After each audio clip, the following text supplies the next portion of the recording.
Bengal board of primary এডুকেশনের official ওয়েবসাইটে প্রকাশিত হয়েছে স্পেশাল এডুকেশন টিচার নিয়োগের জন্য টেট পরীক্ষার একটি গুরুত্বপূর্ণ নোটিশ। তা এই নোটিশের যে মূল বিষয় সেটা খুব সংক্ষেপে আপনাদের সঙ্গে আমি শেয়ার করব। এই ভিডিওর মধ্যে আমি যে বিষয়গুলো আলোচনা করব, যে স্পেশাল এডুকেশন টিচার নিয়োগের জন্য যে টিচার এলিজিবিলিটি টেস্ট পরীক্ষা হবে, তার সিলেবাস ভিত্তিক নম্বর বন্টন, পরীক্ষার ধরন, কোশ্চেনের মান, নেগেটিভ মার্ক আছে কিনা ইত্যাদি বিষয় নিয়ে। আপনারা জানেন যে প্রাইমারি বিদ্যালয়গুলিতে স্পেশাল এডুকেশন টিচার নিয়োগের জন্য টিচার এলিজিবিলিটি টেস্ট বা টেট হবে 22/2/2026 সানডে, এবং এটা কন্ডাক্ট করবে West Bengal board of primary এডুকেশনের সিলেকশন কমিটি। এবার আমরা খুব সংক্ষেপে জেনে নেব এই টেট পরীক্ষার কী কী সিলেবাস থাকবে এবং কোন টপিকস থেকে কত নম্বরের প্রশ্ন থাকবে।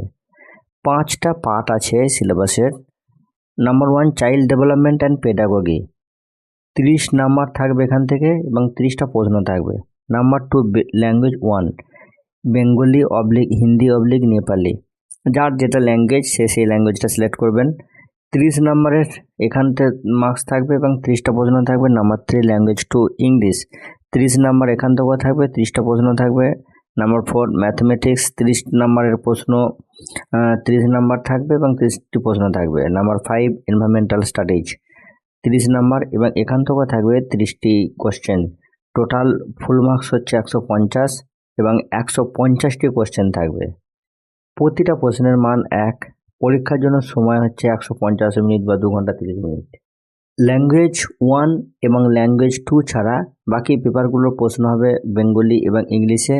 এই পরীক্ষার একটা গুরুত্বপূর্ণ বিষয় হচ্ছে যে এখানে কিন্তু কোনো নেগেটিভ মার্কস নাই।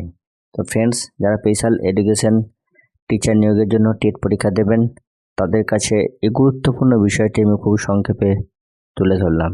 ধন্যবাদ।